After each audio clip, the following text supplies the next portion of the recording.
Welcome back to another episode of the Best of 5. This time with appropriately working intros, with appropriately working graphics, and appropriately working, attempting to appropriately be working Elon, and an always incredible and hardworking Steve, Ace King Off Suit Jerk. Bam! Hey, yo. Oh, I get it now. It's a little late, may but Lord this is the Umbasa, first. yeah, may Lord Umbasa rest their soul. Start off on a downer, Steve? No, I'm just kidding. This is for them. Thank you for resubscribing. Ferrari month? No, it's 50, a.k.a. Ferrari. Month 50. I think this is another reference that I don't know. Oh, my God. All right, I'm dropping Scott Hall references and 50 Cent references, and they're just going way over your head right now. Hey, I got the Scott Hall one. It took me a while, but I got it. Well, I appreciate that you got there, but you got to be up on your 50, Look, man. Steve, here's the thing. I'm gonna go ahead. He did the Super Bowl. He hung upside down. Which, I mean, look, I'll That's credit to his him. thing. I'll credit to him. I can't do that. I think there's a lot of people that can't do that. So credit to him. But look, Steve, here's the thing. Full disclosure, I feel like ass. I started feeling like ass about an hour ago. So who knows how this show's going to go. So I apologize in advance to everybody listening and watching and whatever else you're doing. However, before we even get started, Steve, you mentioned a Ferrari. We got to mention it.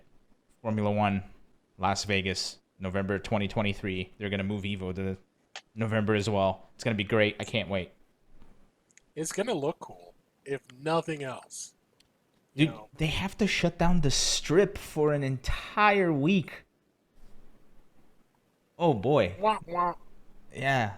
Damn. And the race is going to be at night, so that'll be fun. But everything else, not going to be fun. And it's seriously going to be on the strip, so you're going to have that visual of all the neon. Mm-hmm. It's going, if nothing else, it is going to look cool. Yep. You know what's really hilarious? I was looking at the track layout. Oddly enough, the three casinos that it's not going to, the couple casinos that it's not going to pass by is Mandalay Bay, MGM, Luxor, and Excalibur. Like, those are off the track. Everything else, fair game. And apparently the start and finish line is going to be right at Caesar's Palace, which is interesting. I guess they couldn't. History there. Yeah, I guess they couldn't move the Bellagio fountain to put on the paddock. So, I guess you take your wins when you get them. It's all about taking wins. Anyway, we're talking about video games today, specifically fighting video games today, Steve. And, allegedly. And here's the crazy thing is we've been up and down all around. March has been a weird month for everybody, so we haven't done the show in a couple weeks. Apologies on that. However, it's finally gotten to the point where there's so many news that we needed to do the show, whether we wanted to or not, Steve. No, it's whether we could or not. The march of news waits for no man. Yeah, very true. And there's a lot we missed, and there's a lot we haven't missed. So that's cool. But before we get to any of that, Steve, I believe that we need to do something that we always do. An abbreviated version of what we usually do. I hope it's going to work. Say the words, Steve. Let's hit you with that recap. Oh, yeah. We did it. Sorry. Yay. We're starting things out with a cool Tekken event from this past weekend. Red Bull Golden Letters. This took place in London, and you had an open qualifier that was mostly UK players, and then you had several invited players in the finals as well. Unfortunately, Arslan Nash was supposed to make it out. He had some visa issues, but you still had plenty of great competition. You had Joey Fury, you had Anakin, you had Super Akuma. But all of them at the end, looking up at Ayo Richie. First major tournament win for Richie, and he did it the hard way. He beat all 3 of those top invited players. 3-1 over Super Akuma, 3-1 over Joey Fury, 3-1 over Anakin. Joey Fury came back through losers to reset, but in the end, Richie holding it down for UK. So congratulations to him. Also, one event I wanted to pull up from last weekend was ArcRevo America Finals. This was the end of the season circuit for ArcRevo America. Unfortunately, only 6 players as opposed to 10, as due to COVID concerns, they were unable to fly in the qualifiers from Canada or Mexico. So unfortunately, Cheeto, Excelancer, Remy Celeste, and Peppery Splash, they did get the prize package that all the other finalists got, but they were not able to compete. But in the end, Hotashi, the moist one, gets the win, holding off Jonathan Tene in the grand final to take home the $10,000 first prize. Days getting $5K for third. Flash Metroid, $2,500 for fourth. And that's it. We got to move on. There's too much to talk about. We got to end this recap now. Okay, we're moving on, Steve. The recap is it. It's starting over. No. Hold on. Now we're done. Damn it. It's okay. This is what happens when I'm sick. I got sick brain. But thank you for the recap as always, Steve. And that was a month recap, if you will. Also, thank you, Zero Star, Shiggity Shank, Shayon, everybody hanging out in the chat. Thank you, Mean Scene, being the only person to spam that new recap emote. The best emote on Twitch and the surrounding tri-state area. What are the other states? YouTube, Facebook, Ustream. Now we're up to Quad State. Whoa. What were you going to say? No, what's Nico? That's what I wanted Nico. to say. Yeah, that's the Japanese one. Anywho, Steve, we gotta stop faffing about over here. We got stuff to talk about, Steve. We got stuff to talk about. First of all, we gotta talk about the definitive topic, if you will. And that is that the final, well, maybe final, but the final definitive update for Street Fighter V has arrived. This is the game. It's finished. It's done. Unless something happens. the even more definitive. Yeah. The definitive. The definitive, and then they're going to have the definitive S after that. Omega Definitive. Omega Definitive. Speaking of Omega, Steve, you know what's crazy? The changes to this patch. There are a lot of crazy quality of life updates, as well as a lot of wacky updates. And it kind of feels like it's very funny because there's a lot of things that everybody got to experience a little bit in the infancy years of Street Fighter V. And we can say infancy because now it's a full-blown toddler. Right? Is that what that is when it's like 5 to 6 years old? I don't know. No. Toddler is 2 to 3. So Arcade Edition was toddler. Oh, okay. Champion Edition, you're into geriatric. Wow. That circle of life just sort of falls off. I mean, it is the internet, Steve, and things move fast around here. It is the internet and things move fast. However, it's very funny that there are a lot of things that got added that have existed or existed as far back as the beta for Street Fighter V. And now we're finally in the game. It's almost like... And there's a couple of changes in there that are very cheeky. And it's weird that I'm saying the word cheeky and then talking about Armika. I apologize. But... you do not apologize. I do. I do. You 100% meant that. Nope. One of the crazier changes is her Irish whip now bounces, like makes people bounce off of mid-screen. And that was something that was removed that kind of basically killed that character. Because she had all this pressure that she could do in the mid-range, and they took that away. And now all of a sudden it's back, and I'm seeing a lot more Armika players coming out of the woodwork. It's almost like they were like, oh, we weren't in control of the game. Sorry, here, have this back. We like this. Yeah. Do we have the trailer for this? Does we? We should. Okay. There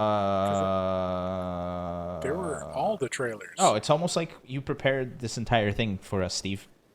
I might have. Yeah, so I gotta be completely upfront with everybody. Ever since this came out, I've been playing Street Fighter V every day. And that is something that has not happened since, I think, 2018, 2017, maybe? No, since 2017. 2017 is when I stopped. But look at this. We got Poison doing crazy juggles. We got Alex having finally an Alex trailer. Alex is finally in the game. Akuma's got some crazy stuff. Gil is a character, finally. It took him long enough. Rose has OTGs. It's like Marvel. I mean, it's wild. It's wild. It feels kind of like Omega mode. Oh, and Urian died. There's no more Urian. He got erased. Yeah, they took away his one invincible reversal and he's gone. So that Alex may live. Yeah, and Jury. Jury has a restand. Could you imagine this, a restand in Street Fighter, Steve? Ken has Shoryukens again. Kage has a real fireball. And he can combo off of his super.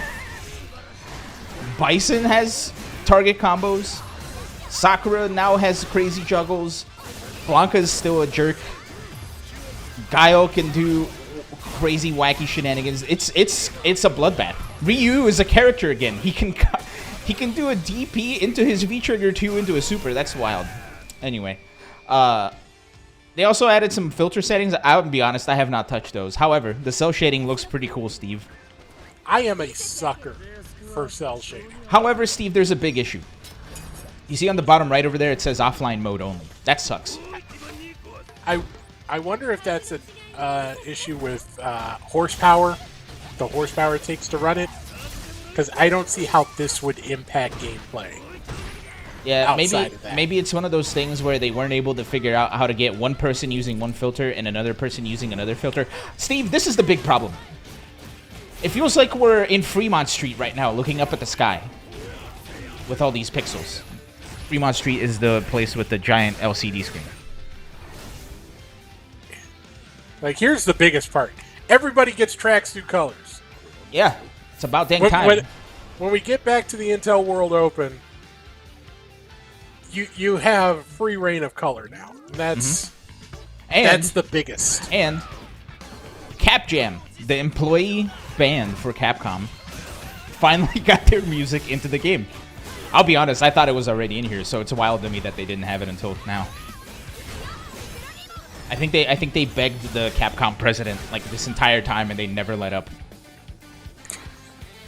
Like, please, sir. And it's available March 29th, which was 7 days ago, Steve. And by 7 days ago, I mean 4 days ago. And by 4 days ago, I mean not 4 days ago. It was available on Tuesday.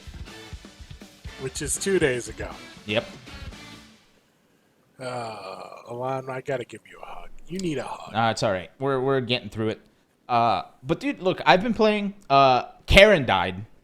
Karen has like her main button, her crouching medium kick, is now what Ryu's sweep used to be in the beta. It's out there forever. It feels like it's so slow. It's so difficult. That's scary. People. It's crazy because like all of the changes kind of make sense, Steve. Especially the fact that Geef is also no longer a character in this game, and to channel the spirit of Sharpie, who is no longer with us on the show. She's still very much alive. Sorry, that wording was a little bit weird. I apologize. Well, she did have a rough plane ride this weekend. Yeah, very true. But she is home safe, so it's good. But anyway, to channel the spirit of Sharpie, whenever Zangief gets nerfed, everybody else rejoices. So, but the issue is Abigail is really good now, and that sucks because that character is hard to fight against from a Karen player. Alex is difficult to fight against from my perspective. It's kind of like giving this game an entire new breath of life, and it's a very drastic patch that I think everybody was kind of secretly hoping for but never got.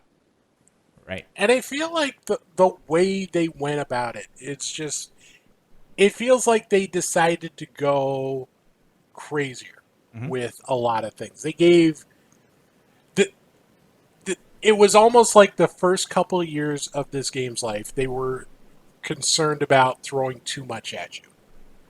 And then as the game has grown and matured, then they start to get a little more wild and wacky with the things you can do, which it's good to see now. It really is, because it feels like this can still be a very entertaining game to play. This can still be a very entertaining game to watch, which is not something we could always say about Street Fighter V. Yeah, it's one of those things where I feel like Capcom for the longest time was listening to the player base too much. And here's what I mean by that. A lot of people were like, oh, Street Fighter 4, there's not enough footsies. You just focus and you got Ultra, blah, blah, blah, blah, blah. So it looked like they tried to make Street Fighter 5 a more neutral-based game that everybody could understand the neutral. But people, gamers and competitors, being who they are, they don't know what they want. Right? Like, they know they want something, but they don't know how to explain what they want. So once that switch to Street Fighter V happened during launch, setting aside all the issues that it had at launch, everybody was like, man, this game feels too bare bones. There's nothing to do. There's no focus. Right? Now, finally, I think we're getting to a point where everybody's feeling more comfortable with the game and not, like, comparing it to past games. And it's kind of like finally got its own life. And on top of that, I think, I hate to say this, ever since Ono left, it feels like they've been taking more risks in a good way. Well, two things. One, on that point, I don't think it's necessarily because Ono's gone or because someone new is in charge. I think it's because the last couple years have been about the end of Street Fighter V. Like, you'll remember Season 5 came about because we had 2020 happen. And now, so that sort of pushed back the focus on maybe Street Fighter 6. Well, we now know it's Street Fighter 6, but it pushed back the focus on whatever was coming next. So now they had a little more time to spend with this game that they maybe weren't expecting. So now they're like, okay, let's just go a little crazier with it. So there's that. The other thing is, I feel like it wasn't an issue of focus, or necessarily not having focus when the game launched. I feel like there was a disconnect between what was promoted, or what the game was released as, and what the game was promoted as. Because if you'll remember, it was all about getting new players in the door. You know, we're simplifying some things so that new players can come in, and it's not just about the tournament goers. It's not just about the people going to EVO and Combo Breaker and what have you. That's what the focus, that's what the promotion was all about. But it launched in a state where there wasn't really anything to do aside from play regular matches and, watch replays, aka the stuff that that is all about what tournament players want to do. So there was that disconnect that I feel like that didn't really serve the game all that well in its first year of life or so. Right. And that's what I was saying. A lot of people were asking for clear neutral, right? Oh, you can't whiff punish anything in Street Fighter 4. You can't do anything in Street Fighter 4. And I'm talking from the competitive end, right? There's a lot of people that were super upset. And this is when Elena came out, right? Like, Elena came out and the game died. That's a whole issue altogether. Elena came out, and then I don't think I'll ever forget this, Steve. I was watching one of the last qualifying tournaments of Ultra Street Fighter 4 in it was either in Europe or the UK. And Cien went because he wanted to qualify for Capcom Cup, and Logan and F Word were on commentary. And Logan goes, "Cien has assured me he's not going to pick Elena for this tournament." And then Cien gets reset in the grand finals and picks Elena, and that was it. The tournament was over. Like, they didn't even commentate the rest of the match. Like, and hearing them so upset, I was like, wow. Glad it's not just me. I mean, Elena was strong, but my biggest problem was Elena was strong in such an unentertaining way. Yeah. Well, I think if you make healing a super instead of an ultra, I think that fixes a lot of problems. But that's going into another. Dude, I remember when, like, the shift of, like, what was it? It was Gamer B versus Infiltration? Or was it Momochi versus Infiltration? I forget when it was, where, like, everybody really saw that Elena, like, absorbing fireballs with focus to get that ultra meter, like, was a problem. Man. I think but anyway. It might have even been Gamer B Momochi. Was it Gamer B Momochi? Okay. Oh, and then Gamer B won, and then he played Infiltration, and then they had the pausing. No. The grand final was Gamer B Momochi. So okay. I had that reversed. Okay, so he beat Infiltration. But anyway. Yeah. Anyway, we're talking about Street Fighter 5. Sorry, I went down memory lane for a little bit. At the end of the day, look, all we can say is this. There is new life into this game. I've been playing again. I've been having some fun. Even when I played Blanca yesterday. There's a guy who goes by ATX Exit. I don't know who the hell you are. Stop it. It's so frustrating to play against him. And I lost yesterday. I was like, all right, I'm going to bed. And then I played him again today. Also, like, there's just one of those times where you just lose, and it's like, well, I guess that's it for me. But even through all that, and I was afraid that maybe I was liking the game again just because I hadn't played it in a long time, and, like, I've unburned myself out, and then I was going to burn myself out again. After playing it for a couple of days, I'm still hungry, man. I'm still, like, I had it open before I realized it was like, oh, it's best of 5 time. So, that's never a bad thing. What do you think, Steve? Have you seen anything? Have you, like, watched any tournaments, or have you seen all the crazy shenanigans people have been posting on Twitter? I am going to be honest, I have not. I've got a couple of things going on in my life that's taken up a bit more of my attention. So I'm hoping to get that settled and then get some serious time in. But yeah, it's okay, Steve. Yeah. I'm sorry. I failed you all. I failed you all. Steve, look, at the end of the day, after Tuesday, no. Anyway, after this week, all everybody wants to talk about is Will Smith smacking Chris Rock. Let's be real. It's okay. You can be obsessed with that whole exchange. I'm a little bit upset that people think that stuff's fake. But anyway, we're gonna leave that stuff aside. Let's keep it rolling here. Let's keep it rolling. Look, Steve, things happened since we've last been here, including another announcement by Street Fighter V and CPT, and that is this little doobly-doo right here. Wait, is there not a CPT trailer? Yeah. Oh, here we go. There's not a trailer, but there is. We do have graphics, Steve. There are things here. So details for CPT 2022 finally got announced. I could have sworn there was a CPT trailer. Anyway, it's probably there, and I just skipped it because I'm an idiot and sick, and dumb. But anyway, all that aside, no, there was no trailer because it's basically CPT's a thing.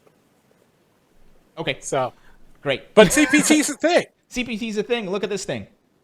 Steve made it. So Steve did make it. So Capcom did announce that there would be a Capcom Pro Tour 2022. Big shock, I know.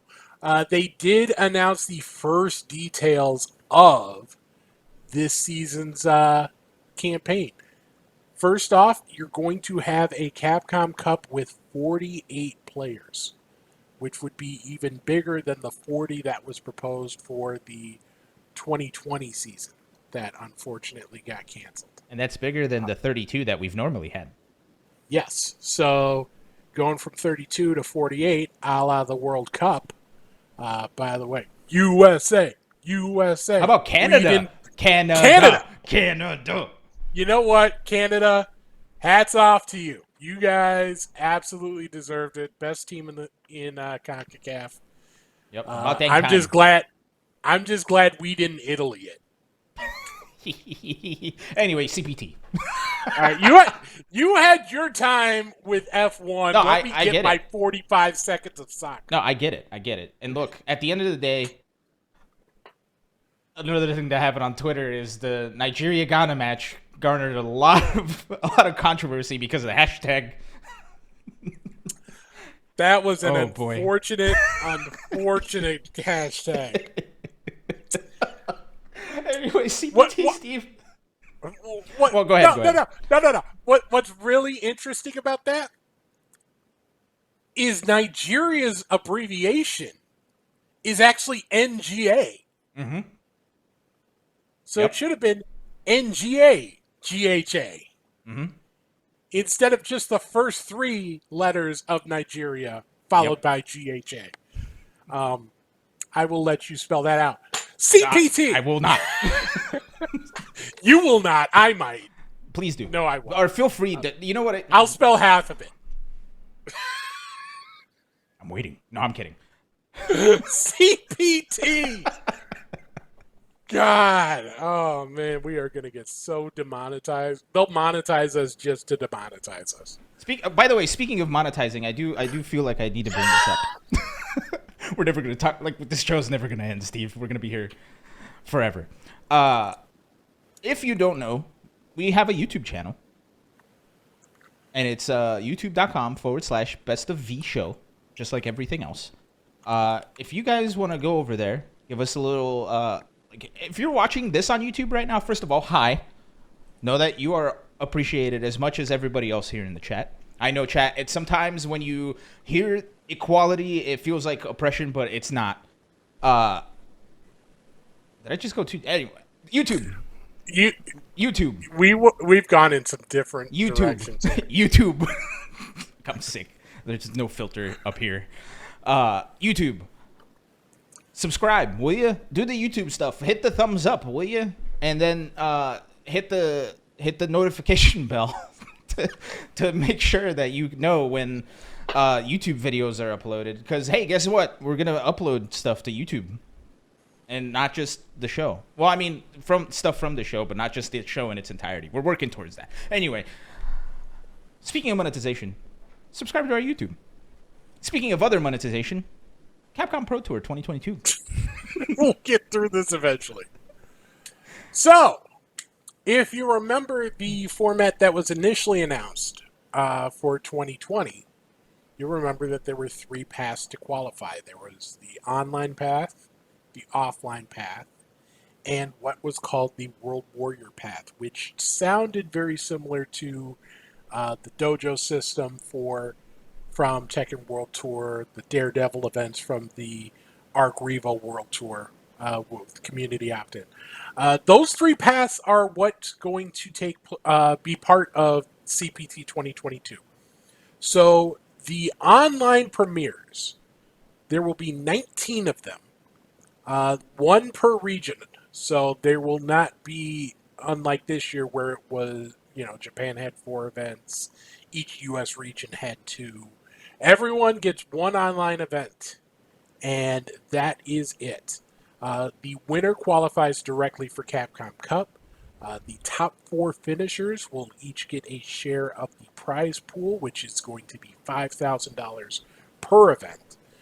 There was no mark about whether or not that would apply to Brazil or other places where there were specific laws against awarding prizes for video games due to gaming laws, so that remains up in the air. Hopefully that is something that Capcom's been able to work with local authorities to resolve.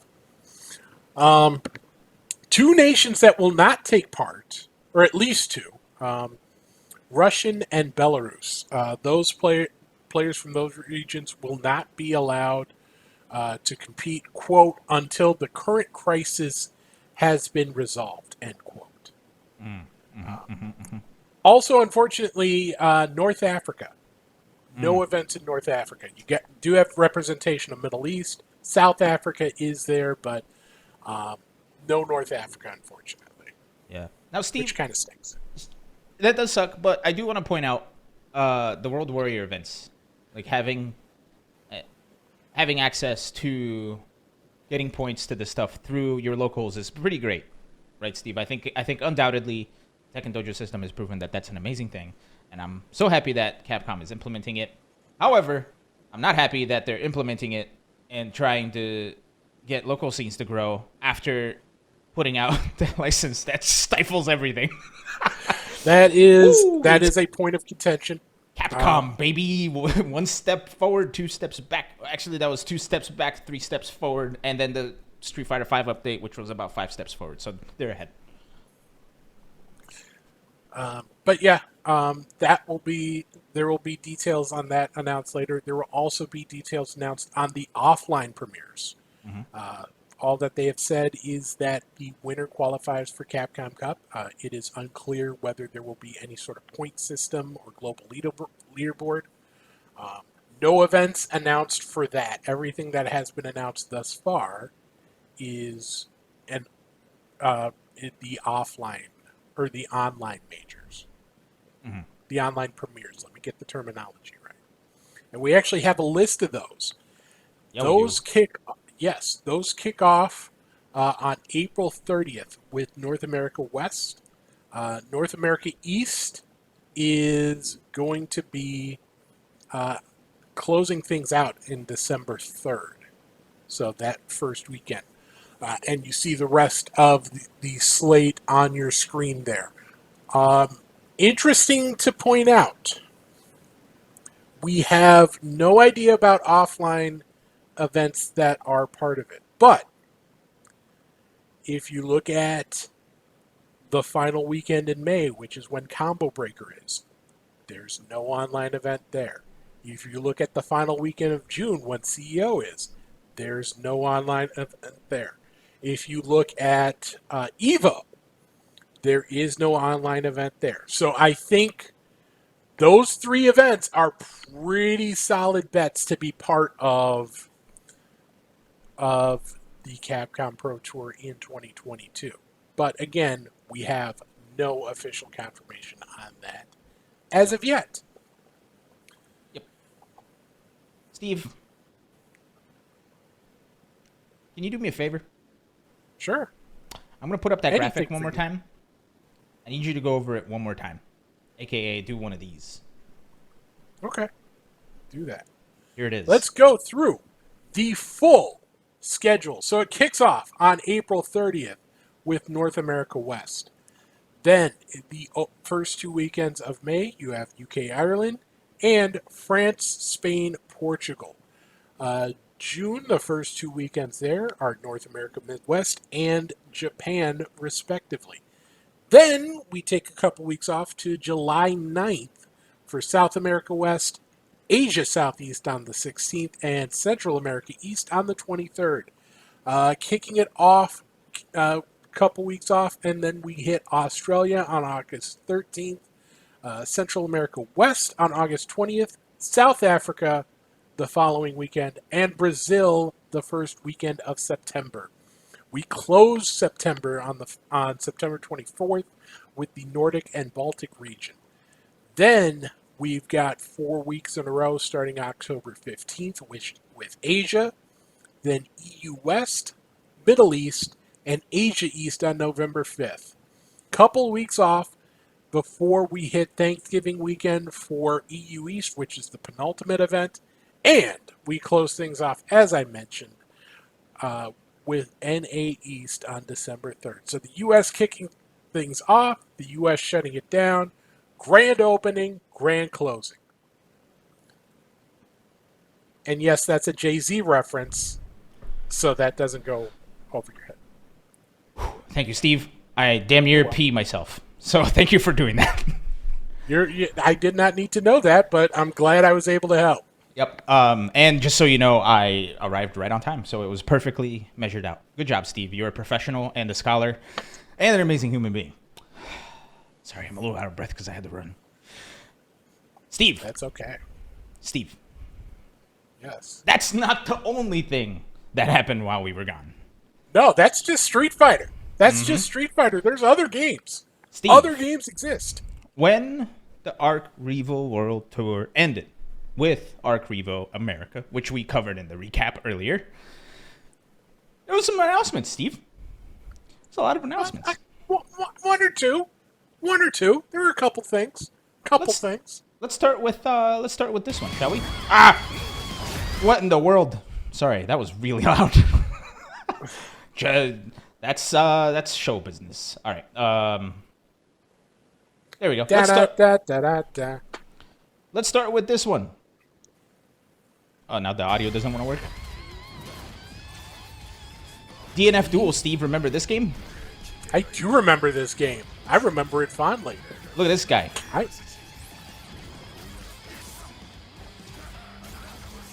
I really enjoyed the beta, and I hope we get another chance to play it again. Wait! Well, who's next, Steve? It's ArcRevo World Tour. That's who's next.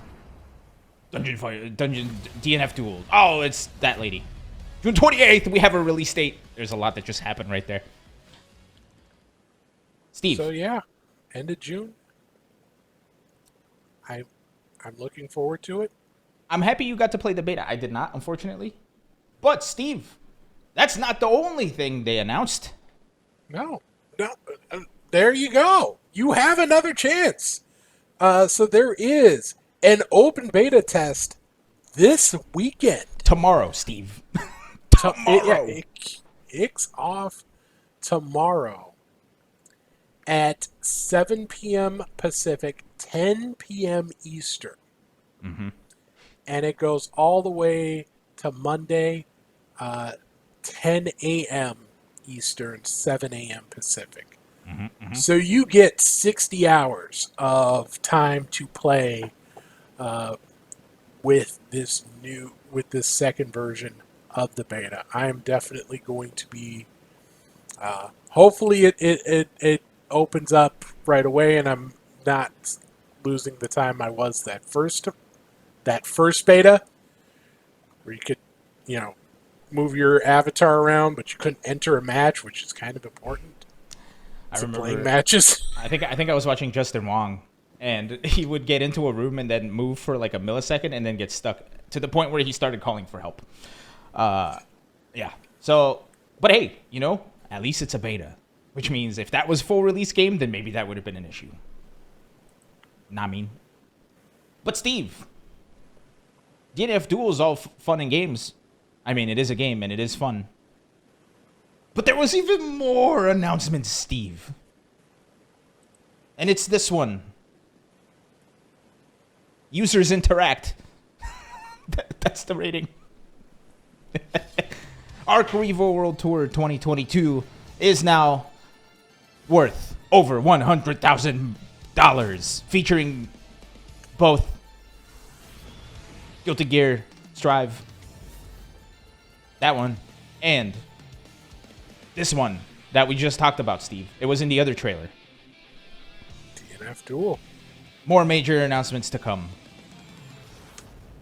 So again, we don't, like CPT, we don't have a schedule for this. We don't have a ton of details outside of what was announced initially, but we're getting another Pro Tour for Guilty Gear players.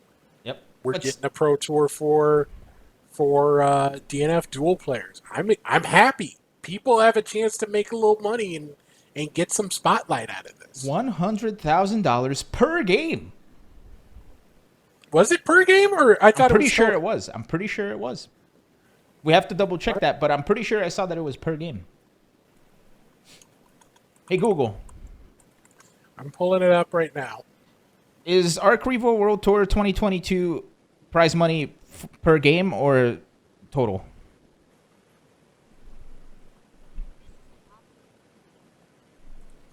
I am seeing both. It gave me a result for Golf Clash. Thanks, great. Google. I've seen some sources say I would, because the trailer says over 100,000 and they did not specify per game. That would be something that I think they would emphasize if that were the case. So I do feel it's a 50,000 per game. We'll have to see when it comes. Speaking of sources, Steve, I have the breaking news alert going off in my headphones right now, and it is that Kwanzai has resubscribed for 52 months, which is longer than you. Just to show me up. Thank you, Kwanzai. Much appreciated. We do appreciate that. We appreciate everyone who shows support to us. Being in chat, subscribing to us on YouTube, subscribing to us on Twitch. Anything you do that lets us know that what we do is something you enjoy, we really appreciate it. I thought you were gonna go into like a Shakespearean monologue over there. Like, what's the old guy from Hamlet? Whatever you do, or whatever you do, be true to thyself. To thyself be true. That's the line. Sorry, my brain's broken. Kwanzaa got his pizza. About dang time. We got 2 of the pizzas satisfied. Sick. Onomisu! Using their Twitch Prime. Thank you, Onomisu, for using that Twitch Prime. Golf clap for you. Absolutely. Golf clap for Onomisu. Which also reminds me, if you... Sorry. I was watching Steve's camera focus, and it unfocused my brain. That was a good line. Anyway, what was I saying? Oh, yeah. By the way, if you have Amazon Prime, that means you also have Twitch Prime. So if you are here and you didn't know that, there is a subscribe button, and you can click subscribe with Prime. And you may as well use it here because you're going to forget about it when you leave, right? So might as well put that money to good use, like us buying these microphones, which will be traveling with us to Combo Breaker in May. And we'll be doing a show from Combo Breaker, which is very exciting.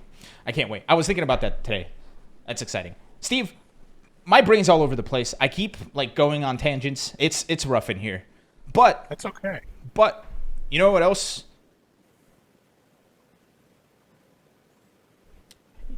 You know what else was announced at ArcRevo? I know what you were trying to do with that seg, and I appreciate that you changed directions with it.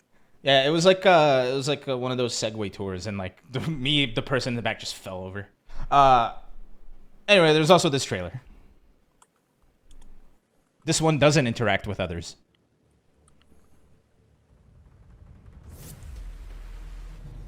Oh, it's Guilty Gear related. Season 2! Who did not see this coming? 4 new characters, though. And crossplay. That's the big important one, right? Crossplay is huge because it doesn't exist right now. And it will. Buy now. Marketing. Whoops. There we go. The fact that we have, we're seeing crossplay. It's great to see a pro consumer move out of a company, because so often they don't really. How much do they gain really by going crossplay? How many more copies are they going to sell by going crossplay after launch? If this was something they were selling initially, okay, you don't have to have Steam. If you don't have Steam, you can get it on PSN. If you don't have PSN, you can get it on Steam. That's a selling point. Now, I don't know how many more of those customers you're going to bring in, but it's still nice to see. Here's the thing, Steve. It is a season 2, right? I'm expecting this crossplay thing to be an update to people who already own the game, right? Because usually with battle passes, it's optional. Now they do have to sell that. They still have to sell the game, especially when something like season 2 comes out, right? Imagine all the people who are no bike and no buy except with another character, right? Now all of a sudden there's 4 more characters coming up. They gotta advertise that, right? The current player base is great, but there can always be more, Steve. That's the power of capitalism. There can always be more to bleed from all the other people. Where am I going? Anyway. You need a hug. Absolutely. Anyway, Steve, that's not the only thing, Steve. We'll hug it out when we get to Combo Breaker. Also, by the way, I've been saying I'm sick, and I am. I took a COVID test right before the show. Negative, so we're good. I might take another one tomorrow. Anywho, Steve, that's not the only... That's not it at all. No. There's still more. But wait, there's more. A big one. A big one, too. But wait, there's more. This one also doesn't interact with others. Dressed for a party. Sorry to intrude. Oh, boy. Well, I shouldn't say that. Oh. Well. Gender's a spectrum. Was that intentional? No. Yeah, Testament. With a super duper amazing redesign. I think people were clamoring for this character and they finally got it. And they drink tea, so hey. Nothing bad. I've been seeing a lot of people doing some really cool stuff with Testament. Sorry, I'm really bad with pronouns. I apologize. It's not intentional. It's just me being an idiot. They have the Gargo's fists. They have invincible supers. They have a Raven, and they have a super that includes Succubi. What's not to love, Steve? It's just a cool character. It's a cool design. You know, elegant Grim Reapers do not come along every day. Mm-hmm. Yep, and that's a wrap for season 1. So Yeah. it's a good thing they announced season 2. It's usually the time to do it. Yeah. Also, funny things to note: the new stage is the White House. I haven't seen it myself, but apparently Bill Clinton's in there somewhere, which I find pretty funny. Now, I wouldn't be surprised. I mean, they included him in NBA Jam, so he can be in any game. Yeah. Now, Steve, something that really kind of upset me over this character being released. And it was kind of like, you know, the fighting game community is a place that is known for being very welcoming. However, every once in a while, the bigotry rears its ugly head, right? And the amount of transphobic shenanigans that I saw over this character is kind of upsetting. And man, am I gonna say this? I guess I have to say it because I asked if I was gonna say this. So here's the situation. For those of you that don't know, I used to be an educator. I was an assistant band director for about 4 years before I moved over here to Austin. And I had 2 students who were trans, but were so stifled to the point where, you know, they're no longer here with us. So the fact that this became a huge talking point and it became such a problem is extremely upsetting. And I think straight up it's so if we're going to be known to be this community that is very welcoming, I think we really need to put up or shut up, because if this is what we are, and honestly, it's broader than, you know, the FGC in general. And we have amazing people who are super opening, and it is trans. What's today? Transvisibility Day. Transvisibility Day. So I've been seeing a lot of really cool stuff posted. And look, you can say sorry to me, but man, I don't even know about their family and everything else. But anyway, point is, if we're gonna be known for this community as this community that's very inclusive, time to put up or shut up. Especially when we live in a country where people don't especially when we live in a country where that is them existing is controversial, and it shouldn't be. So that's up. I'm sorry to say the bad word, but I think it needs to be said. Say what's on your heart, man. Anyway, sorry that I got a little real there, but that was something that really hit me. Dude. So- This is your show. This is my show. This is if whatever you need to say, whatever you want to say. Don't ever apologize for it. Anyway, So if we haven't explicitly made it clear, but Testament is non-binary. They Steve, So- here's the cool stuff. Testament as a character is non-binary. Where is it? I have it here. the Japanese voice actress is Yes. female. The Japanese voice actress is Yu Kobayashi, who is from Attack on Titan. For those of you that watch it, I don't, but Sasha is who they voice. They also voiced Nina Williams. They also voiced people in Smash Ultimate, Arcana Heart, Metal Gear Solid, Peace Walker, Grand Blue, not the fighting game, but the big game. The voice actor for Testament in the US is Kaylee McKee. If you don't know who Kaylee McKee is, she does the English dubs on Jujutsu Kaisen, which is another anime that I have not watched, and Genshin Impact. Kaylee McKee is trans, and having that representation in the form of a voice actor is so ridiculously important for all of the other stuff that I was saying before, right? Representation is so ridiculously important, and the fact that they got someone who is trans to voice this character is nothing short of amazing. So I'm a big fan. And the voice is cool. Absolutely. You know, we could throw it. You could talk about inclusion and representation, and if it's just just token representation, I don't think it adds anything. Kaylee did a great job with this. You know, the Japanese voice is cool. The English voice is cool. Here's what I'll say on this, and obviously, this is not something that touches me nearly as much as it has touched you in your life. But I feel like it shouldn't matter. Right. This absolutely should not be a thing. Even on the most base level, it's like it's just a pixel, and all the pixels are covered up. It doesn't matter. The 50-50 doesn't change because of how they express their gender.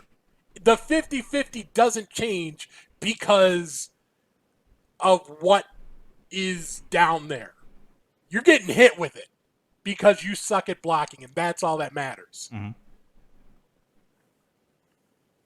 That sounded much cooler in my head than it did coming from my mouth, and I apologize. Yeah. No, it's all good. However, at the end of the day, this character is badass. And they're great. And what I'm really upset about, yes, I'm upset about all the stuff that I spoken about earlier. Yes, I'm upset about a lot of other things as they've been sneaking into this wreck of an episode. Or maybe this is the greatest episode of all time. I guess it depends on who you are or what you like. One thing that really upset me is ever since this new update, I can't play Guilty Gear Strive. I don't know if anybody else has been running into this issue, but it just does not recognize my arcade stick. And it's sad. I'm very sad about it. And it's really funny because I'll open up Strive, I'll hit my arcade stick, nothing will work. I'll play with the keyboard, and the keyboard registers very well. Then I'll close Strive and open up Street Fighter V, and it works perfectly fine. So something's up with this new update of Strive on Steam, and I hope they fix it. By the way, you were talking about Bill Clinton? Mm-hmm. Jake2XR in chat threw a link to Ultima's Twitter, and they have the image of a picture in the Reborn White House, the new stage. That isn't explicitly Bill Clinton, but it's real damn close. Mm-hmm. So Look, I'll throw that in the YouTube version right now. And then it's gone. Oh, damn it. But yeah, so cool things all around. Breath of fresh air for Guilty Gear Strive. Steve, there's one thing I forgot to mention. And I think I will mention it. Did we? Okay, I don't think it's in here. Hold on, is it in here? What's this trailer? Hold on. I already forgot a bunch of stuff. However, I did not do my normal naming for the trailers, and I apologize. For no. It's not your fault. I literally played it and I don't remember what it was. However, with this new update and with this new season coming out, I'm not sure if it's out now or if it's coming later. There is going to be a diorama mode in Guilty Gear Strive.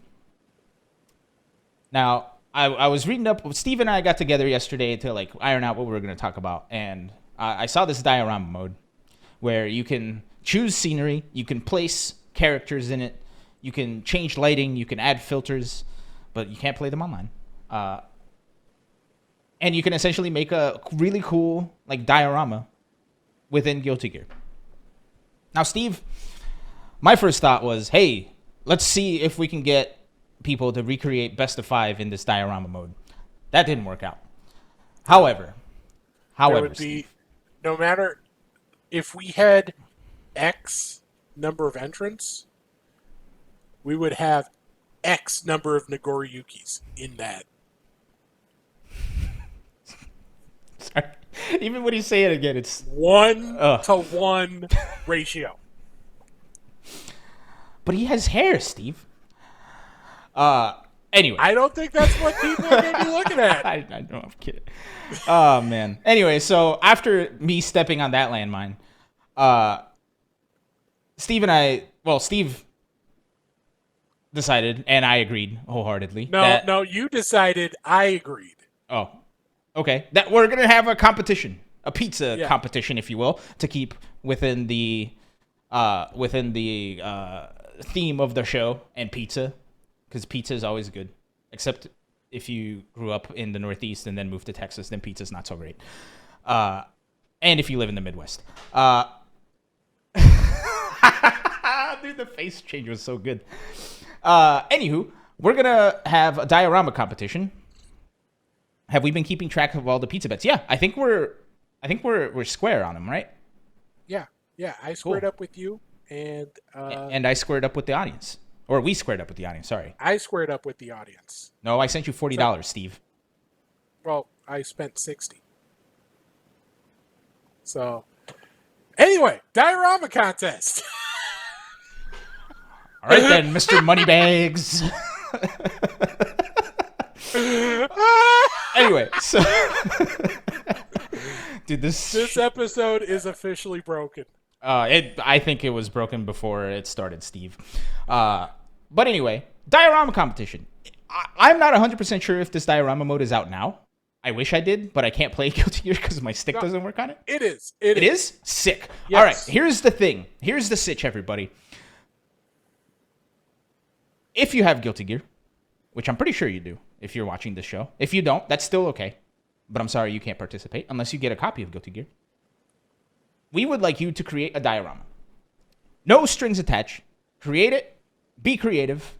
Have fun. Make something that looks super badass and is super amazing. And submit it when we set up something for it, which we don't have set up just quite yet because I forgot about this until we started talking about it. Submit the name of the diorama that we can then look up on the Guilty Gear Network or whatever it's called. And we will have the audience pick a top 3, and then Steve and I will pick a winner. And the winner wins, guess what? A pizza? A pizza, Steve. So if you have Guilty Gear and you like the dioramas, you too can enjoy a pizza on us for the low price of creating something badass that everybody loves. And if you don't win, then nobody loves the thing you created, and you should feel ashamed. I'm kidding. Wow. I'm kidding. Wow. That's the teacher in me talking. That is uncalled for. Is it, Steve? It hasn't even happened. Anyway, all joking aside, diorama contest. We'll have more information on that soon when we figure it out. Most likely, you could check on the Twitters, which you can see scrolling conveniently on this cool ticker that I made. Twitter.com/Best of V Show. And you can also go to YouTube.com/Best of V Show. You can also go to SoundCloud.com/Best of V Show. That's it for links. Damn. I was ready to go with that bit for a couple. Oh, you can also email us at bestofvshow@gmail.com. Email us anything. Just say hi. We'll say hi back on the show. But anywho, Twitter.com/Best of V Show is where we'll drop the information for this diorama contest. So get your creative juices a-flowing, if you will. And only creative juices, please. Steve.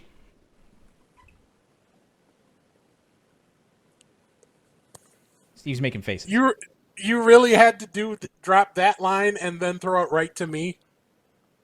Steve, like I said, this not working so great right now. Oh, man. Anywho, All Steve, right. there has been a lot more shenanigans that has happened since we've been gone.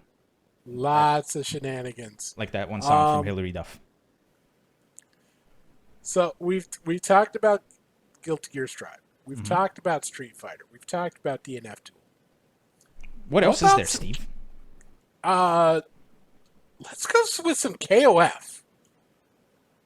Let's talk about KOF 15. Yep. Because there's something new coming to that. It's a special update. This was announced during the Fighting Game Developer Roundtable, which we're going to talk a little bit about just after this. Who bitch this is, Steve? It's Omega Rugal. Look at this guy.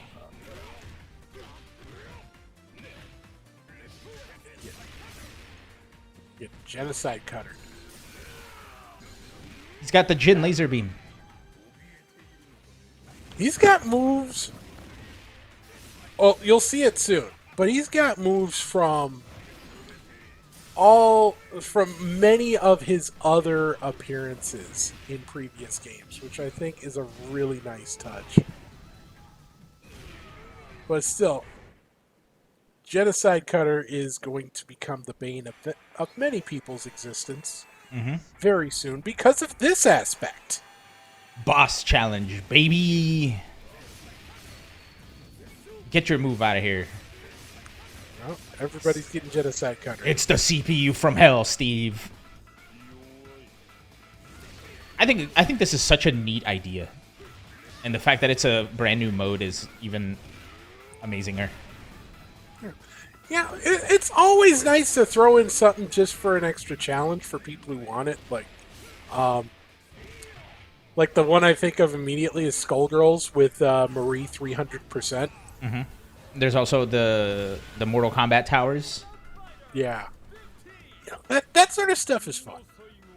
And it's coming out in 15 days.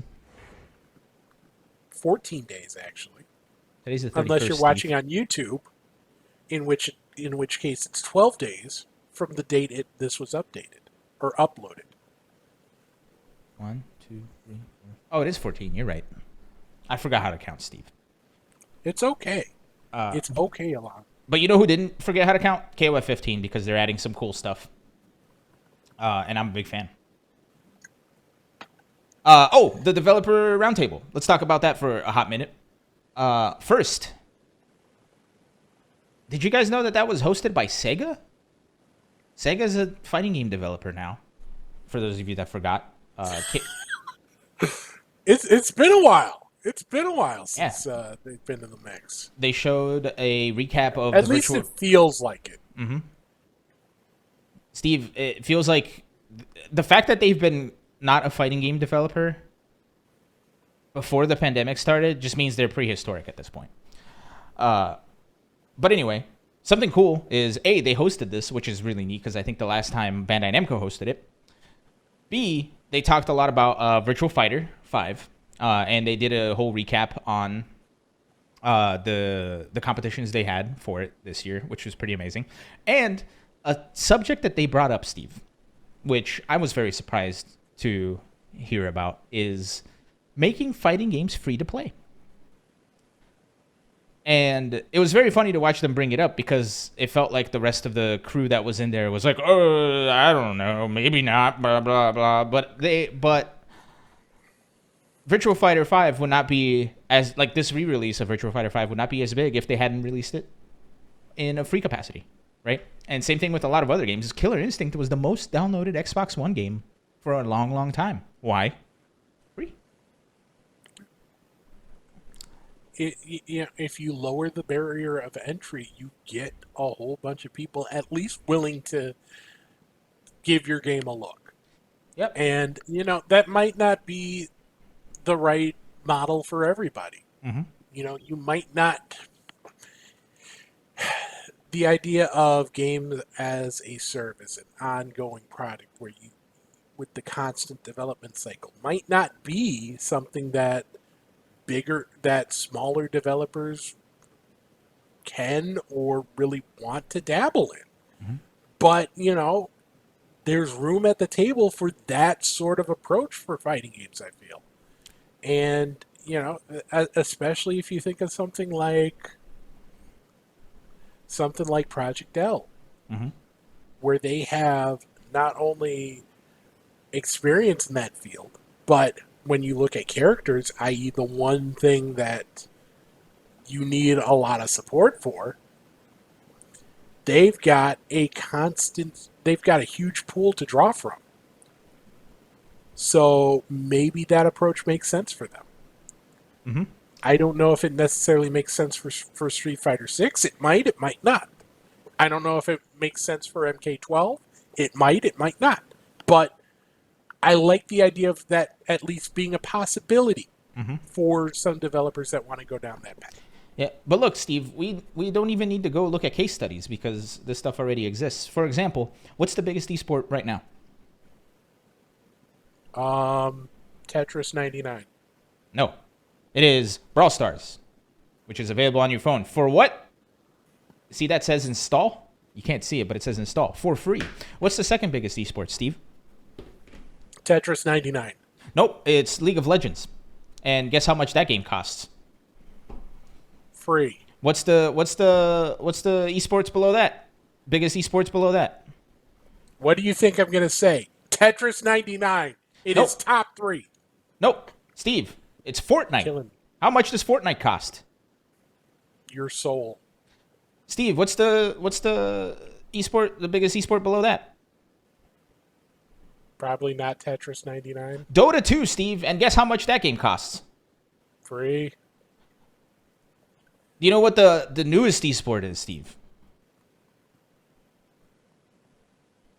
Yu-Gi-Oh! Duel Tetris Links. Guess how 99. much that costs? Yu-Gi-Oh! Duel Links?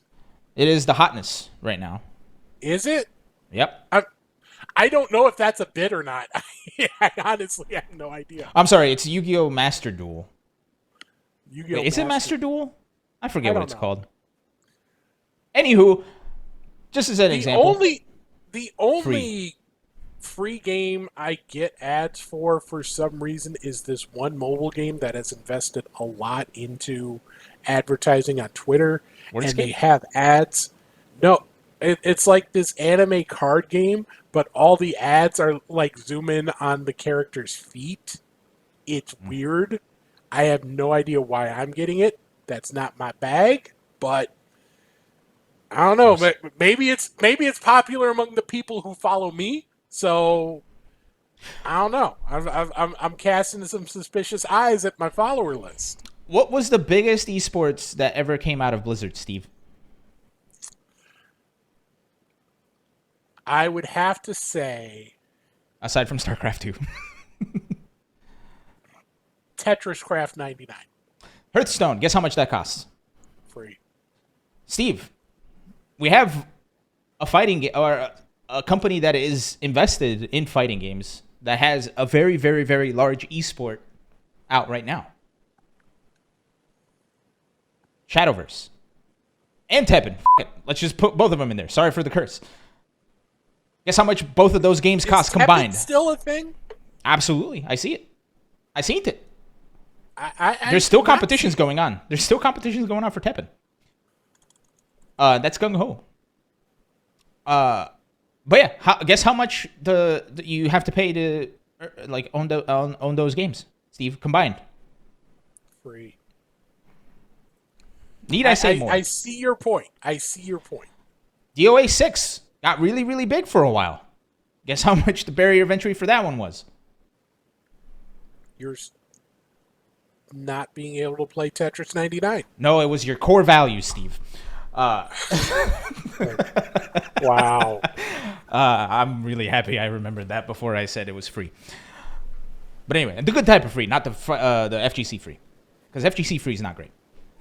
It just means you're easy to. It's great to watch sometimes, but Sure. Anyway. Absolutely. Point is, I think there's a very, very direct correlation between the bigger competitive games out there and the barrier of entry. Need I say more? Has this point been proven? I would say, counterpoint, what's the most popular video game right now? Or at least the most buzzworthy video game Hey, Google. right now. What's the most buzzworthy video game at this very moment? I found these results. I would say it's Elden Ring. And that is not free to play. That's very much not free to play. It's giving me every year except 2022. Sure. But Steve, what more is going to happen after Elden Ring, after people get sick of Elden Ring? First of all, I think it's impossible to get sick of Elden Ring, but just for the sake of the argument. There will be another game that comes along. Mm-hmm. I don't, all I'm saying is that I don't think it's going to be exclusively free to play, at least for the immediate future, that determines success or failure. Right. There is still room at the table for the traditional $60 business model to be successful. Yeah. As long as you put forward a quality game that's marketed well, I feel like there's still success there. Mm-hmm. Absolutely. Just this weekend is Major 2 for the Call of Duty League, and that game costs $60. However, they have the free aspect of it, which is called Warzone, which anybody can download and then play and have a good time. Also, I feel like I should put this footnote on the free 99 argument, is that most of the esports I mentioned are from the Western perspective, because in Korea, in Japan, in China, in the rest of Asia, there are a lot of other games that we probably will never get to see, but somebody's probably a millionaire because of it and because they're winning the esports version of it. So, and all that costs is a couple bucks for you to go to your local internet cafe to play. Anywho, Steve, wait, I just completely lost my train of thought. I feel like we should take this opportunity to move on to another game Sure. that got an update. However, Steve, wait. Were you talking about the one that starts with a K? No, the one that starts with a P. One that starts with a P? What are you talking about, Steve? Is it this one? First, they wanted me to be just Yes. Oh, no. Then they asked if I wanted to be in the game, and I said, "Hell yeah!" Phantom Breakers Omnia. Oh, no. This is a thing. Fighting lots and lots of fun. 25,100% more spoken words. No way! You said it Yes, way. way. Get hype with lines like, "Oh yes, spicy, medic. Are you okay? Yeah, boom, bah. My body's ready and my heart's on Oh, fire. God. Phantom Breakers Omnia, spicy edition. El fuego en tu corazón se va a quemar como salsa de habanero. I'm sorry, what did he say? Va a quemar como salsa de Breaker Omnia, spicy edition. El fuego en tu corazón se va a quemar como Oh, okay. salsa de habanero. I'm glad I listened to that back. Because he said the fire in your heart is going to burn like a habanero. And I thought he said something else. So, Look, man. I'm pretty sure that's real. Now, we have to keep in mind, today is the 31st, which means right now, it is April 1st in Japan. So the idea of anything you see over the next 24 to 36 hours, you may want to take with a pinch of salt. But I do believe that this update is legit. That you are going to get a a free update with the option to turn on the trailer announcer as your in-game announcer. Which, if you're into that sort of thing, hats off to you. I mean, You know, good for them. Good for them. You got to lean into it a little bit. Just a little bit, though. You don't want to lean too hard. Look, we live in a world where memes sell, right? Like, just look at multiverses. As soon as they showed Ultra Instinct Shaggy, everybody's ears perked up, right?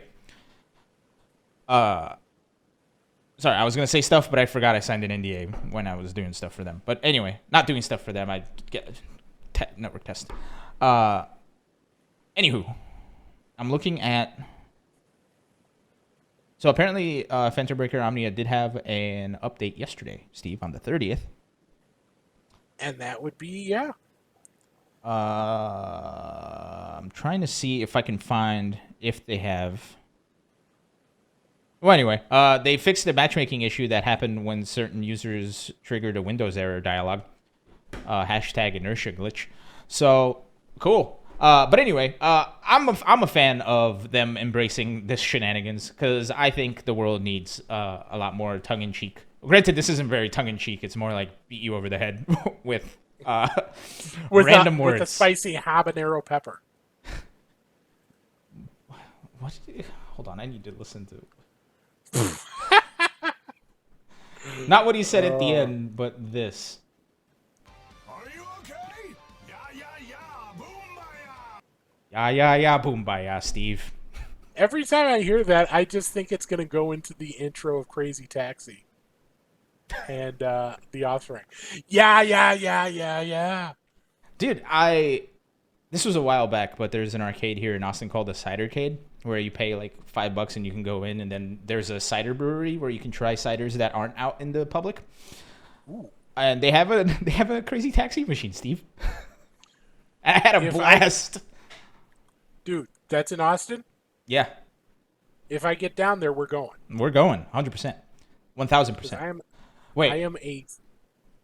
We're going 25,100%, Steve. Fighting! Lots and lots of fighting! But with 25,100%... 25,100%, Steve. I appreciate the precision in that. Yep. Also, Steve, they have an Altered Beasts arcade machine. Did you know that was an arcade game? I did not, and it's amazing. It's very fun. Anywho, we're a fighting game podcast. I guess you could argue Altered Beasts is it's a beat 'em up. Anyway, Steve. Now, I was talking a lot about earlier. I was talking a lot about anime when we were talking about Guilty Gear, specifically about the voice actor for Testament being in shows like Attack on Titan, and the English voice actor for being on the English dub of Jujutsu Kaisen and Genshin Impact. Genshin Impact is a game, but talking about Jujutsu Kaisen and Attack on Titan, I've never watched any of those. Steve, have you watched any of those? I watched the opening theme of Attack on Titan. Is that the one that's like, The baby, first bucket, the weebo? Da, da, da, da, da, da, da, da, da. Sorry, I shook my desk very hard and things almost fell. Anyway, I've never seen it. I think I've seen the first episode of Attack on Titan. But anyway, Steve, you know what's an anime I'm gonna watch? Tekken. Now, Steve, did you think that we were going to play a Netflix trailer on our show anytime soon? Not that Netflix trailer. Which one did you think? I thought if anything, you would figure out how to get Drive to Survive on this show. I figured that would be the one. Okay. Well, get ready for next week then. We'll get it on there. Oh no. No.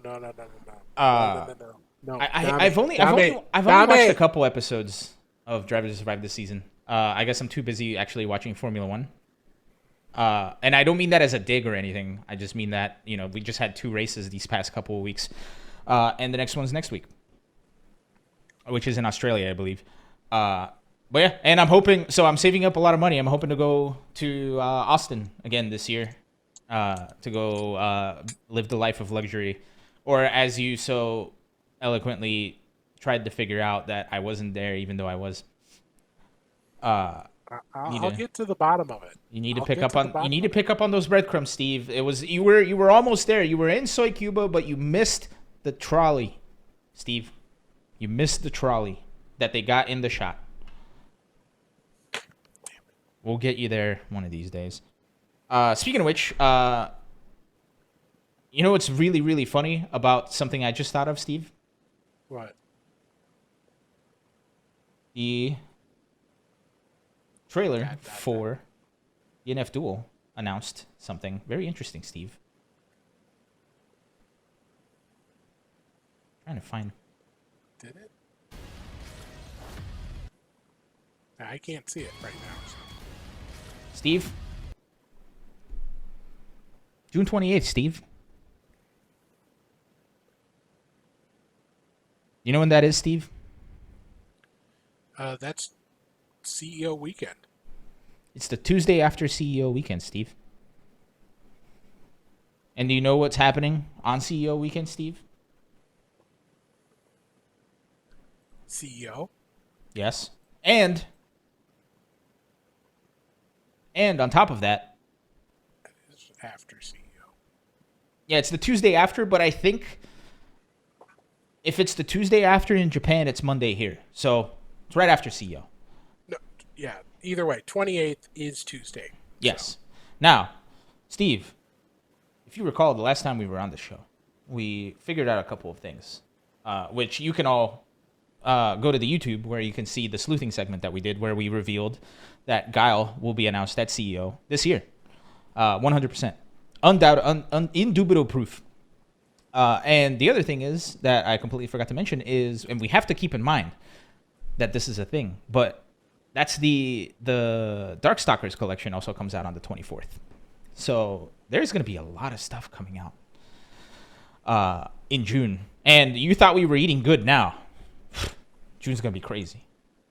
I feel like Combo Breaker and CEO, we're going to get crazy announcements because a lot of companies have been wanting to have something like that. Yep. Now, Steve, here's the other even crazier thing. E3 got canceled this year. Did you see that today? Yeah, that's something that just dropped a few hours ago, unfortunately. Do you think that with the lack of E3, that we will see something like really, really big, either at Evo or at Combo Breaker? I don't think E3 had an impact on it. I think both, with most fighting games, they've either created their own Pro Tour final or created their own event somehow, or teamed up to create an event in the form of the Roundtable, where they can have that fighting game captive audience. They don't need to rely on E3 or ESA or IGN, who is doing a summer of gaming this year, but we've sort of seen a shift towards the decentralization of events like that, where Nintendo has their own thing. If you want to announce, if they want to announce something, screw it. We'll just do a Nintendo Direct. Sony wants to announce something. Hey, we're going to have a state of play. And they get to control all the messaging. They get to control everything that happens there. So I don't think E3's absence will have an appreciable effect on anything in terms of game announcements or anything like that, at least in the fighting game side of things. It's crazy that I remember when Nintendo announced they weren't going to be at E3 and everybody else was like, Nintendo's dead. And then they just started making their own thing and everybody's like, whoa. Oh, Nintendo's not dead. They're definitely not dead. They're trailblazing like they usually do and making something that makes a lot of sense. But I don't know, man. I think we're going to see something. Like you said, I think we're going to see something at Combo Breaker. I think we might see something at CEO. I think we might see... Well, actually, I know we're going to see something at CEO. We're going to see something at Evo. I hope we see something at Evo. I would assume that there would be at least one announcement at Evo. That'd be hilarious if there were absolutely no announcements. Oh no, it's like Final Round 2015 all over again. Do you remember that? It was the first event after Street Fighter V came out. Nobody said there was going to be a trailer, but everybody thought there was going to be a trailer. 2016, you mean? 2016. Did I say 2015? I'm sorry. Yeah. 2016. Everybody thought there was going to be a trailer. Everybody thought there was going to be something. Nobody said there was going to be a trailer. It was just one of those things where like one person mentioned it, and then the echo chamber that is a smaller community just like started like building up this non-existent hype for nothing. So, you mean sort of like wrestling fans with a particular person who may or may not be appearing at WrestleMania this weekend? Which, by the way, WrestleMania is this weekend. I might do a watch along. Probably not, but You know what's really funny, Steve? A friend of mine, I think, got WrestleMania tickets, and they showed me they were like, "Oh, let's go to WrestleMania," and I'm like, "Sorry, no money," and it's in Dallas. That's far away from me. 4-hour drive. I'm not doing that for wrestling. I'm sorry. I like wrestling. I'm not like 4 hours. You don't like you don't 4-hour drive like wrestling. Right. But you know what's really funny, Steve?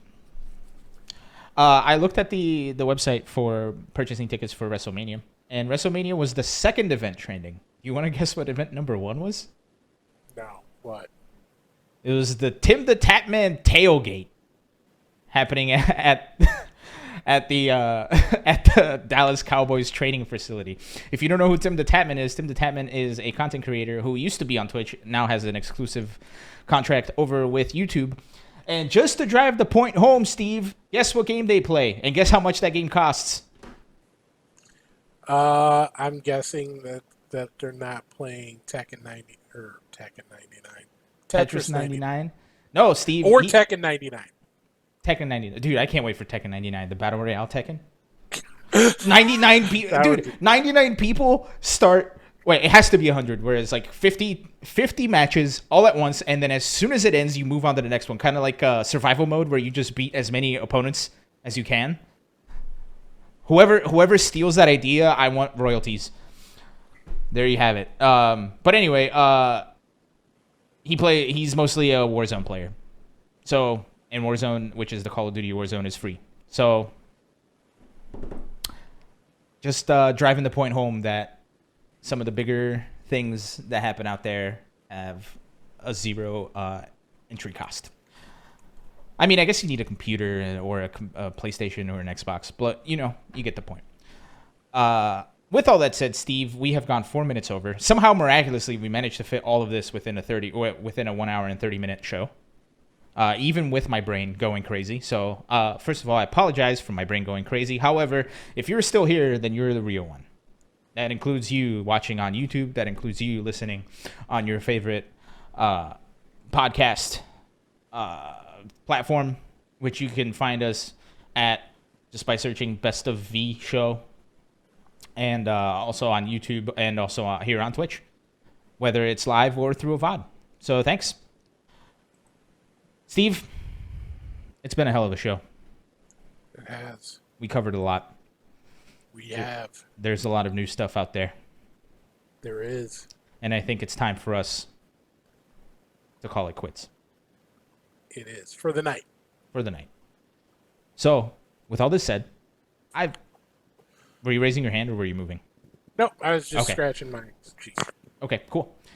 With all this said, thank you so much for watching another episode of Best of 5. I've been Elon. This has been...